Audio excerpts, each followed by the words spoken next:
Gangsters, what's up, guys? Okay, welcome back to it. And this is going to be a follow-up to the ever popular Anyone Can Tune a Gen 3 Car or Truck video. Several of you have asked for me to do a Gen 4. So we're going to do it. So we're looking at a 2007 6.2 Denali 6L80 file, and we're just going to focus on the engine tab, what needs to be done. Maybe you have a stock vehicle, maybe you have just a cold air intake. Maybe you have an intake with a catback exhaust or even a really nice set of long tube headers. So we're going to start left to right here and kind of go through what you can change, what you don't need to change, and really ultimately just, try to get a little more power, a little more throttle response, things like that. And just a couple of tips and tricks that I've learned over the last couple of years. Don't need to alter anything in the general tab, nothing in the idle tab. We don't need to touch any of the adaptive idle stuff. Over here to the airflow tab. None of this needs to be changed, unless there's a big camshaft or something, which we're not discussing that in this video. The airflow tab. Here is our mass airflow sensor curve.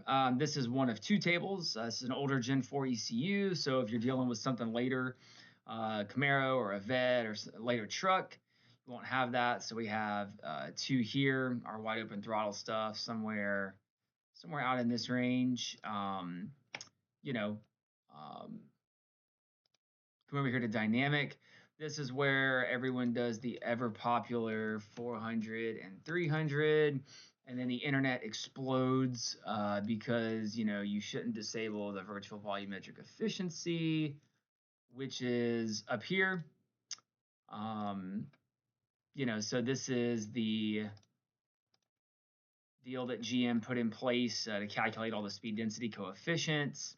Again, if you're running a stock vehicle, or just some minor modifications, just leave this in place. I'm not gonna show you how to tune that stuff in this video, but I would just leave this enabled, guys. And even still,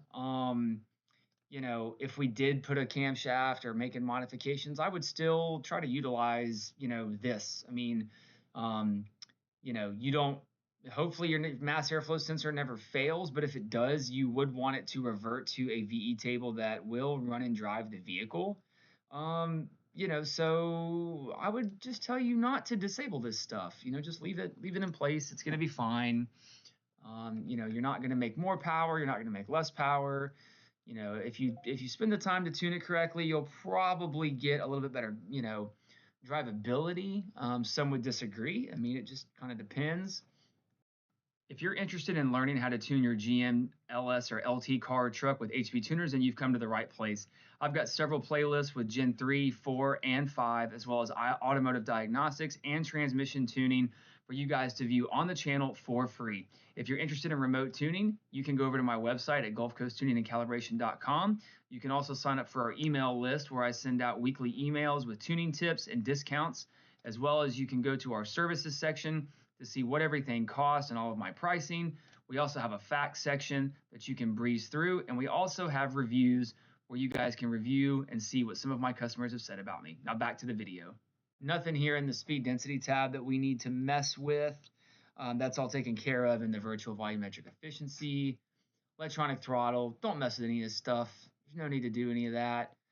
Sometimes you'll see like ones here in this first gear tab. You can set this all to 100 if it's not, so that it looks like this right here. Variable camshaft, you've got some values populated in here. Again, I would probably just tell you to leave this alone. If you wanted to, you could take this this medium table. I learned this trick a while back. You could paste this to your low table, and you might pick up a little bit more power down low, especially with a stock cam. So by adding a little bit more advance. So it's just something that you can play with. You don't have to. You're not going to see anything groundbreaking, but you can give it a shot. Just kind of see where it's at. Go over here to our fuel tab. This one's obviously set up for virtual flex fuel, which we don't recommend messing with. It's always a good idea to come down here to this offset versus injector temp. If you see stuff populated out here, just set the whole table to 0 like you see here. It's always a good bet. Let's see, what else is in here that we can just change for changing? Not really any need to. Oxygen sensors, we always like to disable long-term fuel trims just because. Just makes tuning a little bit easier just using the short terms. Nothing else in here you need to change, which is kind of nice. Our open loop base table, don't need to adjust anything in there. Power enrichment, we can come in here and set this to, you'll see a lot of people set this value really low, this one a little bit higher, and then blend it. We can just set this to like a 65, and that way we can still cruise around at Stoic, get some good gas mileage. Likely if you're out here, you're already this far at a pedal position into the throttle. So changing this to something really low kind of doesn't matter. If you were forced induction, and you would want to lower it so that there was just never a chance of, an overly lean condition. The delay, we can set this to like a 0. Enrichment rate, we can set that to like a 1 just to speed up a little bit. This is definitely kind of rich. For a truck, like a 1.18 is probably going to be okay. 8.5 lambda, that's going to be plenty good to get you where you want to be. Temperature control, excuse me. We can disable this for tuning, and you can leave it off. You can turn it back on. This is just going to, you don't want to do wide open throttle fueling tuning with that on, because it will dump some extra fuel in there and it'll kind of skew up your deal. But just setting that to disable for right now is going to be fine. Our cutoff tab, we can come in here. We don't want to raise this really high, but we can give this a slight bump to like a 63, just to give it a little bit more oomph. So, and then we can set our resume to like a 6250. Cold engine modifiers, I mean, you could set this all to just 63. If you do not need to be taking a cold engine and just ripping it. It's just my personal opinion. Be careful with your control methods. The throttle is going to be really slow to react, so we could disable that and we could use the control method as spark. That's usually a good idea. Don't typically want to use fuel cut. Little tidbit for you is this acceleration threshold. We can 0 this out. Can leave fuel decel cutoff alone. Don't need to touch that for right now. Lean fuel saving, DOD is already disabled. Transient fuel, won't need to touch. Virtual flex, if this was set to enable, we would go in and set this to disable. That way it just doesn't get in the way. You can find yourself in a little bit of trouble there. The spark tab, this is where we've done some videos on lately where people go in and really mess things up. High octane table, we've got some low values in here. Don't be fooled by this, because they go, this gas adder table at power, for power enrichment is where a lot of that low timing is made up, is right in here. I would probably say just to leave that alone for right now. What we can do, don't mess with anything down here. Otherwise you're gonna pump this table full of values, and it's gonna revert to the low octane table. For right now, just leave this alone. I mean, if you had to do something, you could highlight it and just smooth it once or twice. If you just had to make a change, you do want to make sure that you copy this table to your low octane table, and then you take about 7 degrees out of it. That way, if you get some bad gas, if your wife drives your car, your truck, you have something to learn down to. IET, especially in the summer, this is really aggressive right here, at least down here where I live. I'm going to probably go out here to like this 113, 0 this out, and then maybe grab that 113 column and just blend it over a little bit. I've never seen my intake air temps this hot, so, oops, didn't mean to 0 that. I meant to interpolate, my bad. But, if you're down here in this range, you don't want to be pulling 2 or 3 degrees, especially if it, that you're okay. You're not hearing any knocking or pinging. Engine coolant temp, this is pretty okay. if there was like a 203 column, you know, we could come in here and that had values, we could zero those out. But I would just leave this alone like it is. I mean, if you start to creep up here, yes, you want it to pull timing. So just be prepared for that. EGR is zeroed out. We don't need that. VCT spark, you know, sometimes you can pull some of this out or all of it out. It just kind of depends. For a stock vehicle, if you're not really sure, just leave it alone. It's gonna be okay. Nothing in here needs to be adjusted. Minimum spark table, I do like to mess with this sometimes, but for right now, you know, you can leave this alone. If you just had to do something, you could take like this 0.52 and below, you could zero that out and then just kind of blend down. You know, you'd probably get a little bit firmer shifts. That way it's not just, you know, pulling a bunch of timing out. It's just something to look at.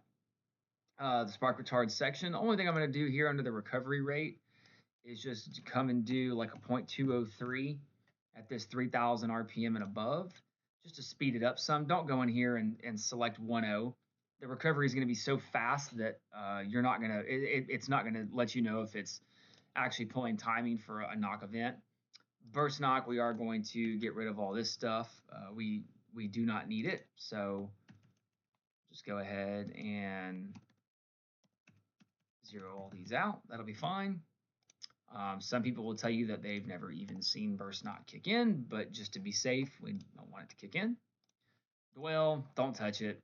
Knock sensors, you could bump these up a little bit, especially if you have headers. You could go to like a 110 just to kind of loosen it up some. You know, if you're just in the mood to change something. Torque model, don't mess with any of this. We don't have to mess with the torque model here on Gen 4 stuff like we do Gen 5. Torque management, you do want to max out some of these limits. So the 60-42 is always a good one. So second gear, controls V, Control V, Control V, Control V. You can do reverse, but if you're hitting the limiter in reverse, then you're a true gangster. Here again, we're gonna eliminate the throttle blade from handling the torque management. That way, if it does pull some out, it uses timing and it does it quickly. 60-42 down here is gonna be good. Same thing here. And then these other ones are 96,000. So type that in, highlight it, Control C, Control V, Control V, Control V, and that's gonna be fine. You don't have to come in here and touch all this traction control stuff, people. I mean, you want that to stay in place, so just leave all that alone. The rest of this we don't have to touch. Engine diag, airflow. Everybody likes to come in and disable this P0068. Don't touch that. I mean, there's just no need to mess with it. Under our systems tab, we can come to our fans, and from like 206 on, we can make that 90% on the fans and then kind of interpolate that over. That's going to be a good bet.